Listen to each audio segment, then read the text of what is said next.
areas that I want to explore this morning.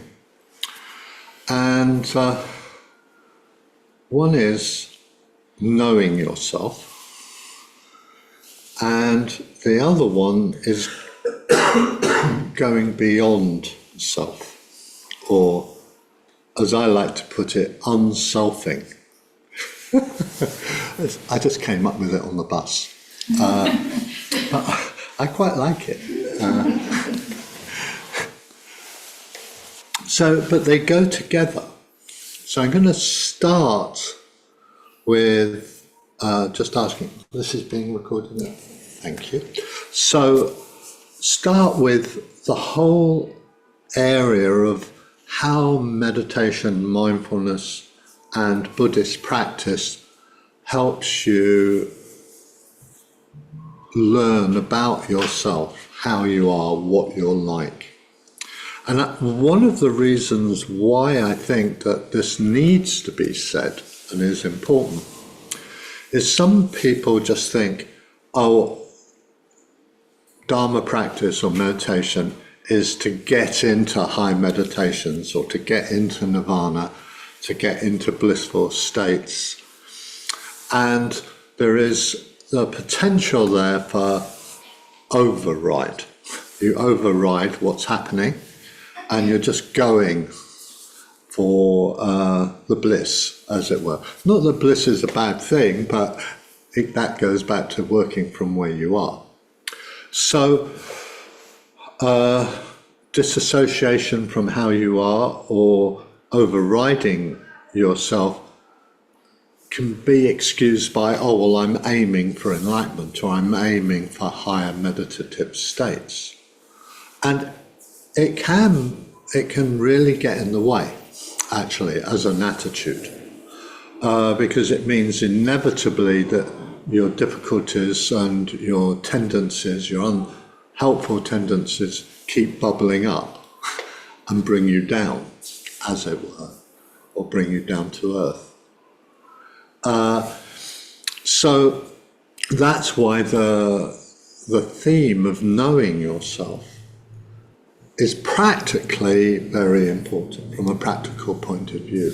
It actually helps you to succeed in your practice in the long term. You have this expression, what are you like? But you can ask yourself the same question, what am I like? What are my tendencies?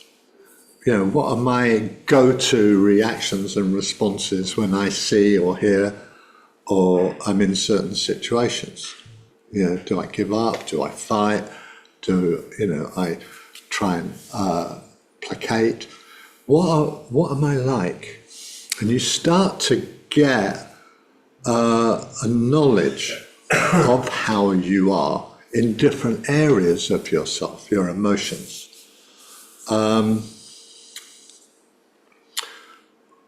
The first thing that came to mind, I had a friend, he was very morbid, but I don't think he realized it until one day we're out for a walk by a river and I saw this black bin bag caught in a tree.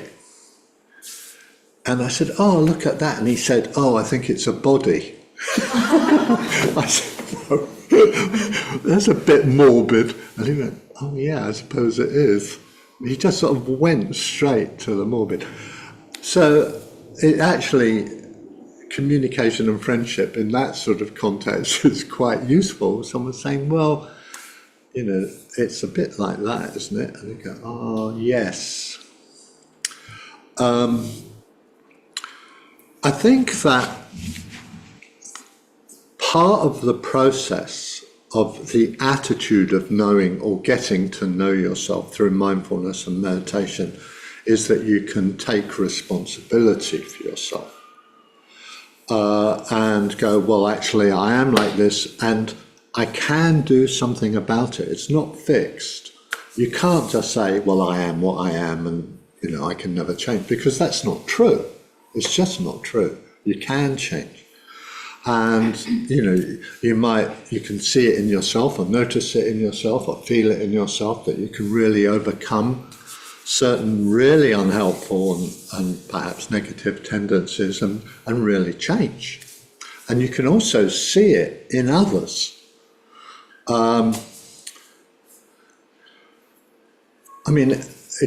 Being in the movement, you meet all kinds of people over time. And I've met quite a few people who came to Buddhism and meditation in prison, in solitary confinement, for example.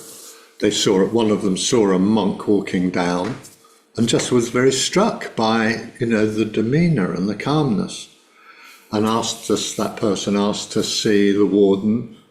And he said to the warden that when I was brought in, I registered myself as Christian, but now, just on the basis of that, I want to register myself as Buddhist, and I want to be visited.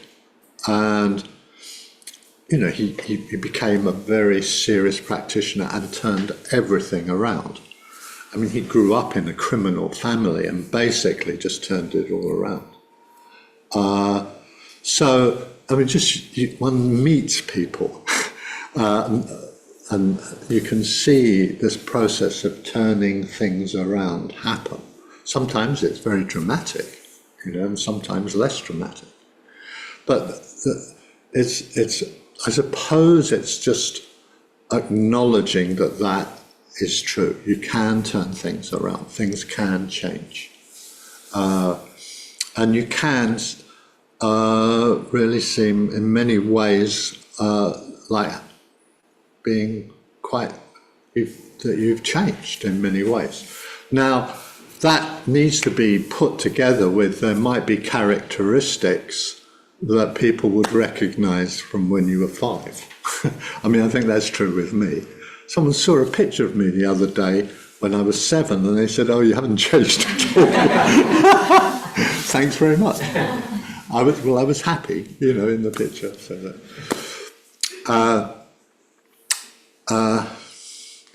So this process of learning about yourself is just something you think about, you reflect on, take time. You might even do a little bit of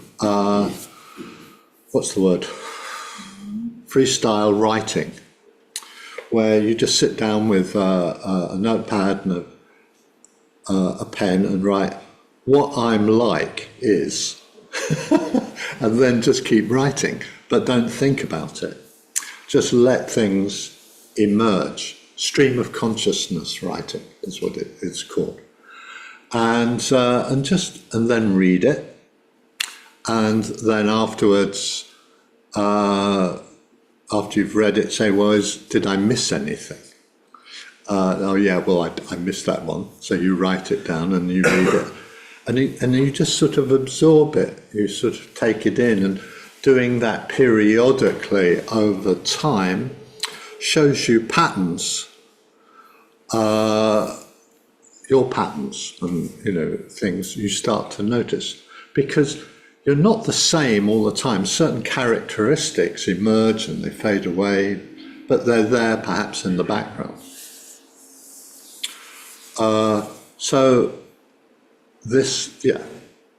You take time to reflect on how you are, what your characteristics are, your tendencies are.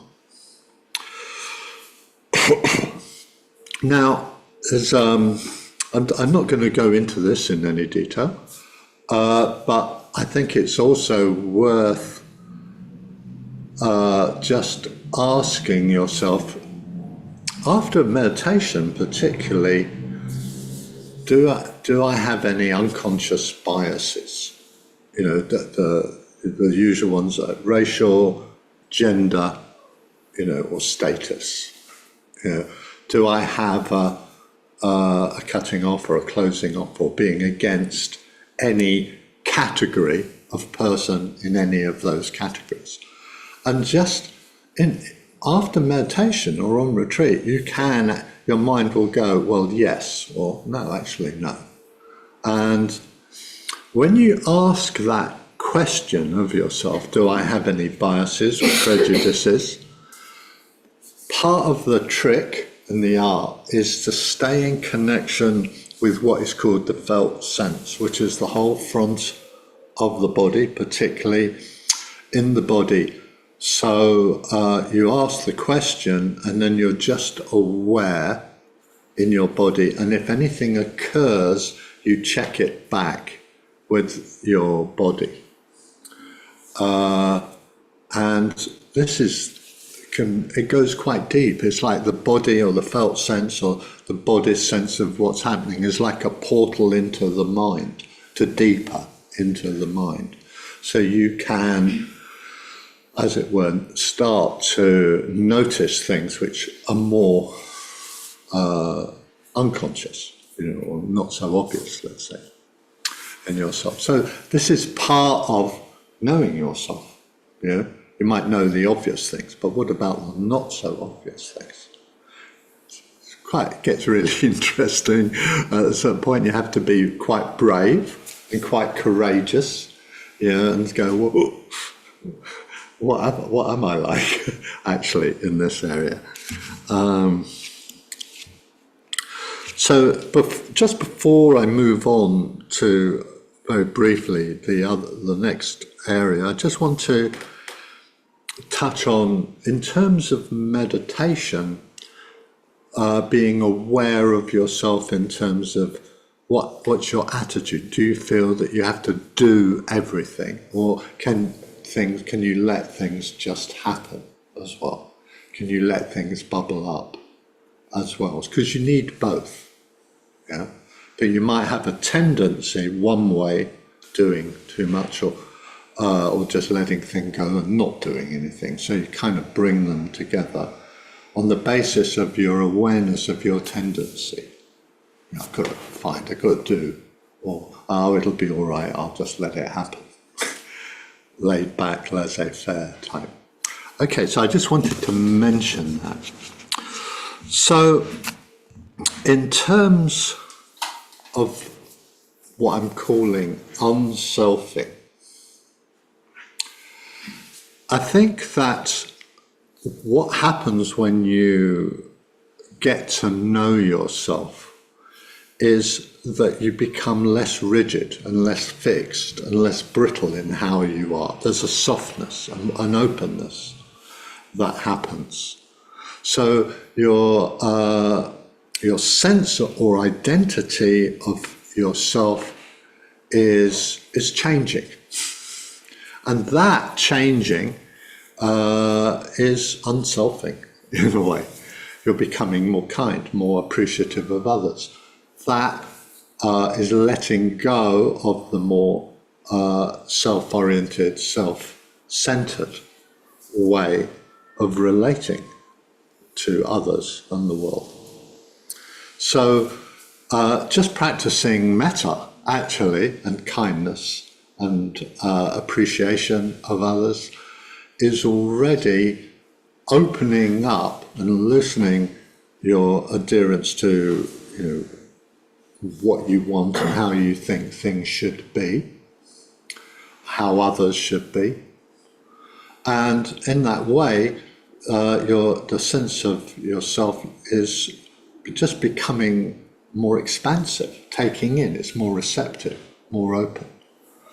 And I think that, in the theme over the months in the center of Sangha, can relate to this, that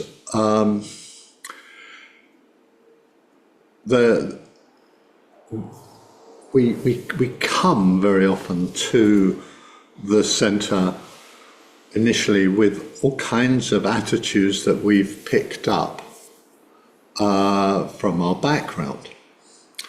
And some of them are useful and some of them are not useful. I was thinking, and I was talking about it the other day over breakfast with a couple of guys. There was we were talking about someone whose tendency immediately is to bludgeon and berate.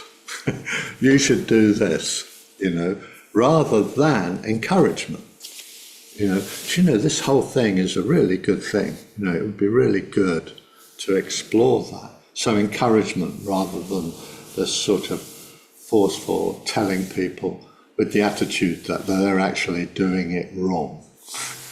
So in that way, I think that there's more of a real interaction between you as friends, rather than one person taking the high ground saying, well, you should be doing this.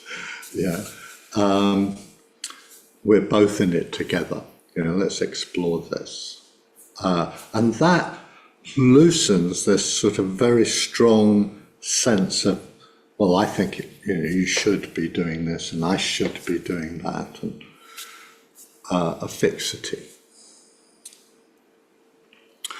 So part of the process of awareness is just, in a way, assessing, is what I think true? Does it really fit with my, what's really going on? Or am I just deluded? It's quite an interesting question. Because we do delude ourselves. But reflection can really show us that, well, I'm holding on to this view, but actually everything shows me that it's